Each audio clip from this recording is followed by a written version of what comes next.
Sejam todos muito bem-vindos a mais esse episódio do podcast da Nostrale.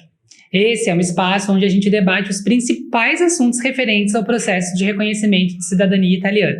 Eu me chamo Matheus Nadal e no episódio de hoje nós vamos falar de um deles, que é o setor pilar aqui da Nostrale, o nosso setor de genealogia. Tem interesse em descobrir como a sua certidão é encontrada e de que maneira montamos a sua árvore genealógica? Então, fica com a gente que até o final a gente vai te explicar tudo. Para isso aqui comigo hoje, então, eu tenho duas representantes do setor de genealogia, uma delas é a supervisora, que é a Angélica, e junto com a Angélica a gente também tem a especialista em pesquisa genealógica, a Carla. Angélica, eu gostaria que tu explicasse um pouco do que é a genealogia, do que ela desenvolve, né, e como ele funciona. Oi, Mati, tudo bem? Obrigada pelo convite. É sempre muito bom estar aqui conversando com vocês e falando um pouco sobre o departamento de genealogia. No departamento de genealogia, a gente realiza pesquisas de certidões em território brasileiro, italiano e português também, né? Hoje o departamento de genealogia ele é composto por dois departamentos diferentes, né? Que é o setor operacional e o setor de pesquisa. O setor de pesquisa é responsável por traçar as diretrizes de pesquisa, fazer a análise da documentação que o cliente envia para a gente e depois essas diretrizes são traçadas, né? Falando de pesquisa, elas são direcionadas para o nosso setor operacional, que, como o próprio nome já fala, é operacional, né? Ele vai fazer todo o trabalho administrativo e tudo que é relacionado, né, essas tratativas com instituições, tanto no Brasil quanto na Itália. Além disso, né, a gente tem outros serviços que a gente presta ali no departamento, que é as diligências, né, tanto no Brasil quanto na Itália. A gente realiza todas as etapas, né, necessárias até a gente receber a certidão no Brasil. E pegando, então, bem esse gancho, né, que a Angélica falou, Carla, que está aqui com nós também hoje, né, como é que funciona? Quais são as etapas, né, que têm que ser cumpridas para que essas certidões sejam devidamente encontradas? Tá bem. Muito obrigada pelo convite, Mati. Agradeço, né, por estar compartilhando a mesa com vocês. É um prazer poder falar sobre o nosso trabalho, que é algo que a gente gosta tanto de fazer e a gente tem noção também da importância desse trabalho para Nostrale, Grupo Nostrale, né, tanto Nostrale Cidadania Italiana como portuguesa. Então, falando sobre como funciona a nossa pesquisa, né, como a gente dá início a isso, a gente pode imaginar um cenário, né, um cenário ideal para se iniciar uma pesquisa. Até que o cliente chega até a gente, né, com todas as documentações que ele já possui, né, previamente, dessa linhagem, certidões de nascimento, casamento, eventuais óbitos, em formato inteiro teor. Né? Nessa hipótese, né, nessa situação, a gente começa a fazer uma análise, né, fazendo uma leitura desse registro, né, onde vão constar todas as informações pertinentes para uma busca. Data de nascimento, local de nascimento, possível local onde os pais se casaram. Então, a gente vai juntando informações, né, até que a gente consiga chegar nesse denominador comum, né, para poder ou desenvolver as pesquisas no meio digital, né, onde a gente utiliza bases de dados, né, para fazer as buscas, ou então, quando a gente não tem esse acesso, para poder fazer, então, uma solicitação de busca para a instituição competente, seja no Brasil, seja na Itália ou em Portugal também. Basicamente montar um quebra-cabeça ali com informações que vocês vão recolhendo, né? Acho que eu até vou abrir aqui para o pessoal de casa, trazendo um caso que vocês estão muito familiarizados, que foi a minha pesquisa que, contextualizando para quem está nos ouvindo, para quem está nos assistindo, foi uma pesquisa que demorou bastante tempo, né? Pela falta de informações. E, inclusive, sou muito grato por vocês duas, por terem achado as peças dela. Inclusive, a Carla, ela encontrou uma linhagem através de outros documentos que faziam menções, assim, uma coisa que só especialista mesmo com olho treinado para conseguir fazer. É engraçado até, né, esse caso, porque a gente tava batendo muito, né, na trave com a outra linhagem. Agora eu não me recordo, né, qual que era a linhagem anterior. Mas a gente batia muito na trave, não conseguia localizar informações pertinentes. Até que a gente teve, né, essa noção, porque o Mati, né, ele tem a sorte de ter muitas linhagens italianas, né, o que facilita bastante o nosso trabalho. Então, a partir disso, a gente conseguiu localizar, né, no meio dessas linhagens, uma que fosse um pouco mais fácil, né, e que tornasse isso possível. Localizar, de fato, né, um ascendente italiano. Então, a partir dessa linhagem, a gente foi fazendo um trabalho que foi mais fácil, né, do que as demais linhagens. Então, a gente conseguiu localizar os registros no Brasil. A partir disso, a gente conseguiu localizar o casamento do italiano, né, na Itália. E como a gente não tinha acesso ao registro de nascimento, porque era um registro religioso, a gente fez uma solicitação de busca à paróquia local, né, que conseguiu localizar o registro. E também é importante que a gente fale sobre isso, porque já tem um tempo, né, que a gente localizou esse registro e a gente ainda não o recebeu. Que é importante falar, porque, por vezes, né, esse serviço ele pode ser moroso, né? Pode vir a demorar. Na maioria das vezes, inclusive, isso, né? porque às vezes o cliente não tem muita noção, né, de como funciona o nosso trabalho. Então o Matt está aqui, né, como cliente da Nostrale, para falar um pouco. Isso, para falar um pouco sobre esse sofrimento que ele vem passando também, porque de fato, né, essa morosidade, por vezes, né, deixa a gente ansioso, né, não só o nosso cliente, mas como nós, né, Sim. enquanto grupo Nostrale, né, porque a gente quer entregar, de fato, um trabalho mais rápido, né, conseguir localizar essas informações rapidamente, localizar o registro e, de fato, conseguir ter ele em mãos para dar andamento ao processo. Então, a gente está enfrentando uma dificuldade para emitir o registro, é na Diocese de Pádua, né, que ela por si só já é bastante morosa, Sim. mas aí, né, férias, ferragosto, né, que acho que as pessoas já estão um pouco familiarizadas com essa expressão, né. Ferragosto é onde para tudo, né? Exatamente. Então, por isso, né, até quem é de casa sabe, né, qual que é o sentimento, às vezes, de ter que esperar, né, para a emissão desse registro. Isso. E é importante frisar, né, que durante todo esse período, por mais que esteja demorando, né, pra gente ter, enfim, a certidão autenticada pela Diocese de Pádua nesse momento, né, em nenhum momento a gente deixou de fazer ações, né. Nós enviamos pessoas presencialmente, a gente realiza ligações regulares, a gente tem um apoio muito forte do pessoal do escritório da Itália, que está sempre em contato com as instituições, nos ajudando muitas vezes a compreender, né, mas o que eles querem da gente. Às vezes eles têm algumas solicitações diferentes e é nesse momento que a gente conta com o apoio do pessoal da Itália. Eles estão sempre ajudando, procurando pessoas para ir presencialmente, procurando formas de recebermos essa certidão de um jeito seguro. Então, em nenhum momento, né, por mais que às vezes demore, né, em nenhum momento o nosso departamento para e espera acontecer. A gente sempre busca formas de agilizar sempre ao máximo, né.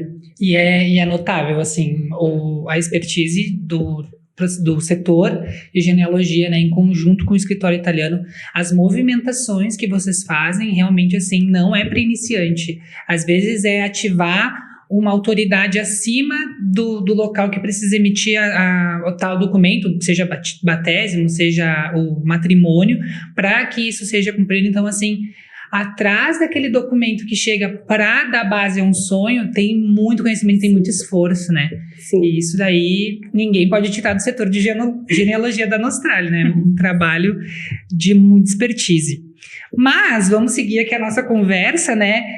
Fizemos esse baita adendo aqui, mergulhamos aqui um pouco nessa situação da minha cidadania, mas que acaba acontecendo com muitos clientes, né? Uhum. E sim, expectativas se criam em cima disso, mas se está nas mãos da Nostrale, porque os profissionais estão escolhendo o caminho mais prudente para lidar com toda essa situação.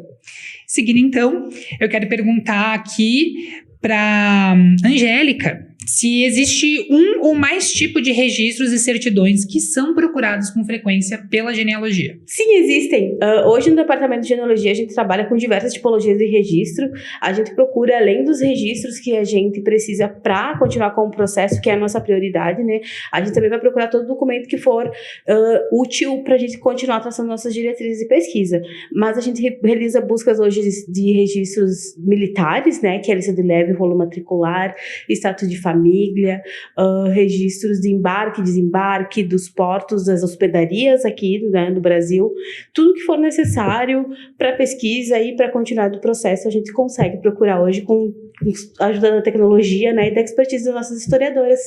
Agora, uma pergunta de quem não entende do assunto, né? Isso tanto para linhagens italianas quanto para portuguesas. Sim, para a cidadania portuguesa também a gente tem algumas tipologias, né, um pouco diferentes da italiana. A gente conta com um acervo muito interessante hoje de passaporte, de carteira de identidades italianas e também com todo o contexto histórico da região, né. No departamento a gente faz uma análise, além da documentação, né, de como era a região, como as pessoas viviam, no que elas trabalhavam. Tudo isso nos trazem muitos aportes legais para a pesquisa, né. E então, né, são muitos documentos que precisam ser verificados.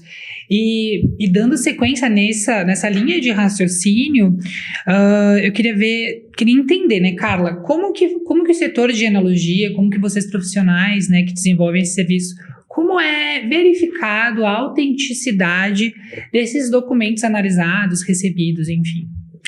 Então, essas certidões, né, sejam registros civis ou religiosos, elas são emitidas, né, pelos órgãos oficiais.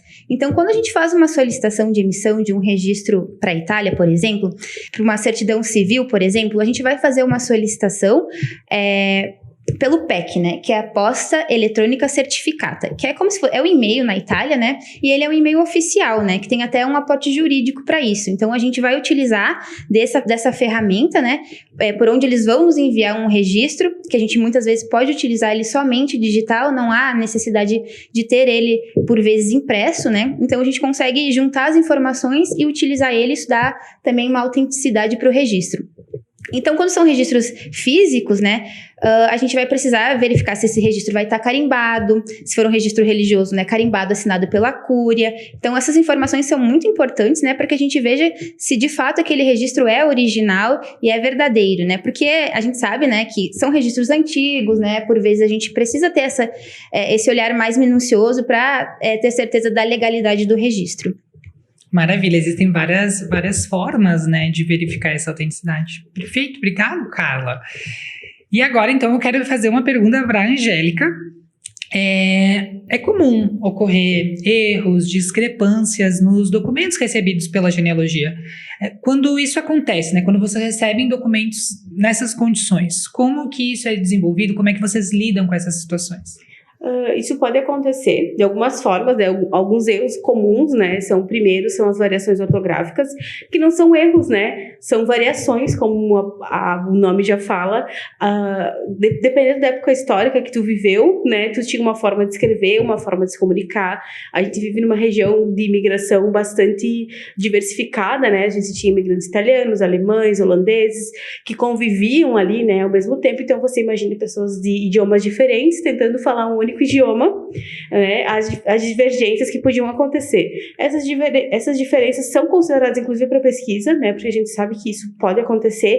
Tu pode ter sido registrado em uma variação muito pequena, às vezes, ou muito grande, né. No departamento, a gente sempre considera elas, mas quando chega para a gente na genealogia, a primeira consideração a ser feita é como isso vai agir, né, futuramente no processo. Se a gente verifica que é uma variação que talvez vai precisar de uma retificação, a gente vai tentar procurar mais documentos para embasar essa informação. Se é uma mudança muito drástica, né, uma variação que perde totalmente o sentido do nome, a gente vai procurar outras linhagens, que é mais seguro, porque muitas vezes é muito mais difícil fazer uma retificação, né, e comprovar que essa pessoa é a mesma, do que talvez achar outra linhagem, né, porque hoje, felizmente, todo mundo, né, de algum lugar é indicado italiano, algumas vezes isso é muito bom, então a gente faz essa análise da segunda linhagem para seguir com seguridade o processo. Quando isso acontece, algumas vezes também em outra situação, que não é muito comum, mas algumas a gente recebe o registro com uma informação divergente da que a gente enviou, né? Isso já aconteceu algumas vezes, né? Ali no departamento, a gente emitiu uma certidão do italiano, enviou para eles com uma informação da cópia que a gente tinha, e eles se equivocaram, a gente só solicita para eles corrigirem, e eles fazem isso muito tranquilo. Que legal. Não, eu não sabia dessa parte. Bom que pelo menos essa parte aí é bem tranquila, mais tranquila, né? E uma coisa que eu vejo que acontece bastante é o italiano ou a italiana, ela chega com um nome no Brasil, né? Ela vem de lá com um nome e essa grafia se muda, e às vezes essa grafia, por ter uma sonoridade muito italiana, acaba se transformando num nome que aqui no Brasil se abrasileirou. Sim. Né? Como que se lida nesses casos? Essas variações são comuns, né? Pelo contexto, como a gente conversou antes, né? Por exemplo, se o italiano se chamava Giacomo lá, ele chega aqui no Brasil e se apresenta como Giacomo. Eles costumavam traduzir, né, esse nome por um tempo, então ficava Jacob ou outras variações. Até hoje eu acho que eu chamo de Jacob, de Giacomo. Jacob com B mudo, com BIE, com BI, enfim. E outros nomes, Giuseppe, que vira José, Giovanni, que vira João, Giovanni Batista, que às vezes vira só Giovanni, às vezes vira só Batista. E eu acredito que todas essas variações, esse abrasileiramento do nome, eles já são bem conhecidos, né? Então, para o processo em si, ele não é um problema, né? Mas para a pesquisa também ele é considerado, porque a pessoa, quando chega no Brasil, Olha, 80% das vezes tem seu registro feito abrasileirado. Mesmo tendo vindo da Itália, né? Quando ele chegou aqui no Brasil, ele contraiu matrimônio, ou ele veio a óbito, o registro dificilmente vai estar com o nome italiano, né? De praxe vai ser, se era Giovanni, vai estar João. Se era Domênico, vai estar Domingos, enfim. Tem todas essas variações e tudo isso é muito legal, né? Quando a gente trabalha com história, a gente vê todas essas mudanças, a gente também consegue verificar a mudança cultural que acontece com a mudança desse nome. Alguns italianos assinavam os registros em português, porque eles estavam no Brasil e estavam se adequando, né? A essa nova realidade que eles vieram para... E o contexto histórico também da época, né? São pessoas imigrantes vindo atrás de uma nova vida e tudo mais, né? Então até às vezes a gente é tão literal, né? Que esquece que existiam ali pessoas em busca de uma nova vida, de uma nova história, um novo capítulo ali, né? E às vezes esse abrasileiramento do nome tá até uma questão de pertencimento, né? Essa nova terra que tá chegando, né? Exatamente. A historiadora me olhando ali, será que eu tô criando uma história na minha cabeça, Carla? Não, é isso mesmo, tá correto. A gente se depara com isso diariamente, né? Então a gente tá habituado, né? Por vezes alguns clientes até questionam, nossa, mas o nome do meu antepassado era João, não era Giovanni, né? E aí a gente de fato explica, né, que houve essa mudança, né, que é absolutamente comum, normal, nem é passível de necessidade de uma retificação, né, porque a gente entende que aquilo ali está correto, né, de fato é o aportuguesamento do nome. É o entendimento pacificado, né, como exatamente. O pessoal do processual lá na Austrália. Mas seguindo em frente, então, Carla, quais são os principais desafios de trabalhar muitas vezes com registros antigos, né, para montar aí essa árvore genealógica do nosso cliente? É difícil lidar com esses documentos muito antigos?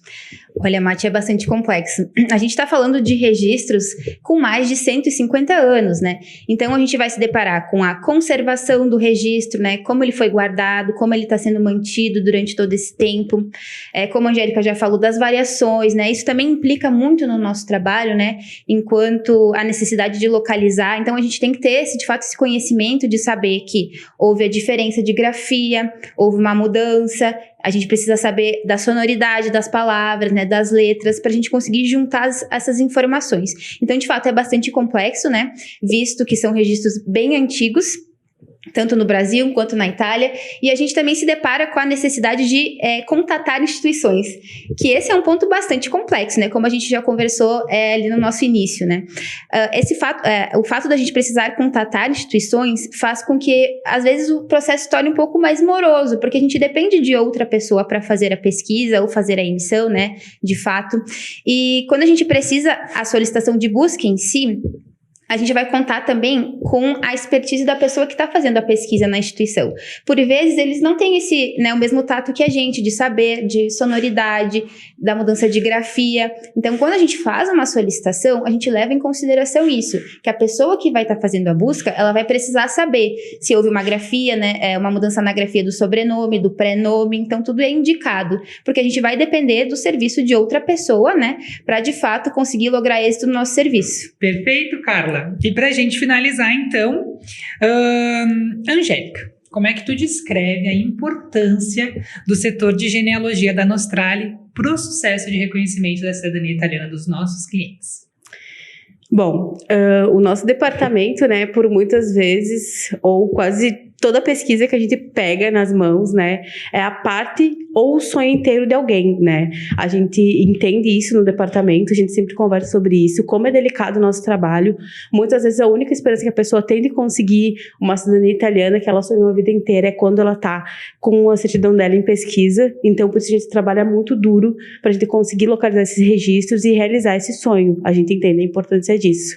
Além disso, é no nosso setor, né, que a gente vai conseguir verificar mais minuciosamente, né, cada detalhe do registro, vai poder verificar, né, antes da análise técnica maravilhosa que o processual faz, verificar quais são as possibilidades que a gente tem de continuar, verificar as formas de corrigir, verificar qual linhagem é mais segura para a gente fazer o processo. Então, para mim, né, particularmente, o Departamento de Genealogia é de extrema importância, relevância para a história da família, para a história no geral, né, para o sonho das pessoas e para os meus, né? Porque trabalhando aqui eu estou não só realizando os sonhos dos meus colegas, dos meus amigos, né? Dos meus sonhos e ajudando as pessoas a realizar sonhos. Então é muito importante, e depois que a gente vê que tudo deu certo, a gente vê o nome do cliente nos processos ajuizados, a sensação de satisfação é incrível, é muito feliz, né? Ver a foto dos clientes com o passaporte depois da nossa pesquisa e saber que a gente pode viabilizar para eles isso. E se cria, né? A gente, eu digo a Nostrale, né? O setor, agora especificamente de genealogia, mexe com uma coisa muito preciosa, né? Que é a história dos nossos antepassados. E a gente ter ciência da onde a gente vem, quem são essas pessoas. Porque todo mundo sabe que tem um avô, um bisavô, um tataravô, mas a gente vê ali dados, né? Saber o nome, onde é que nasceu, onde nasceu, com quem casou. São informações que não tem preço, né? A gente saber, e por muitas vezes é por meio do conhecimento das mãos e dos olhos dos profissionais da genealogia que isso existe, né? Que isso é possível. Isso. É muito importante a gente conhecer nossas origens, né? Independente se ela for italiana, alemã, portuguesa, porque ela dá um novo sentido para a nossa vida. Depois que você conhece as suas origens, muitas coisas fazem sentido, né? Então, eu acho que é muito importante e é muito legal fazer parte desse momento da vida de tantas pessoas que talvez nem saibam nossos nomes todas as vezes, né? Mas a gente sabe que em algum momento a gente ajudou a pessoa a encontrar essa origem ou de realizar esse sonho. E o impacto que isso tem, né? Porque uma vez encontrado, e o processo que seguiu à frente é um benefício, né? Para a vida inteira e para o resto das gerações ali, que dali de usufruírem. Né? Exatamente. Maravilha, eu adorei conversar com vocês duas hoje, mas a gente vai chegando ao final de mais um episódio aqui do podcast da Nostrale. Agradeço novamente a Angélica, a supervisora do setor de genealogia, a Carla, especialista do setor de genealogia, e também a você que ficou aí assistindo a gente, escutando a gente e entendendo um pouco mais esse assunto que tem tantas coisas aí para nos ensinar e que a gente pode aprender muito. E para não perder nenhuma novidade, curiosidade, atualização, siga a Nostrale em todas as redes sociais, Nostrale Cidadania Italiana. Lembrando também que existe o nosso blog, nostrale.com.br. Lá está sempre chegando muita informação, novidades e tudo relacionado à cidadania italiana para sempre te completar com muito conhecimento. Agradeço a tua companhia até aqui e até o próximo episódio do podcast da Nostrale.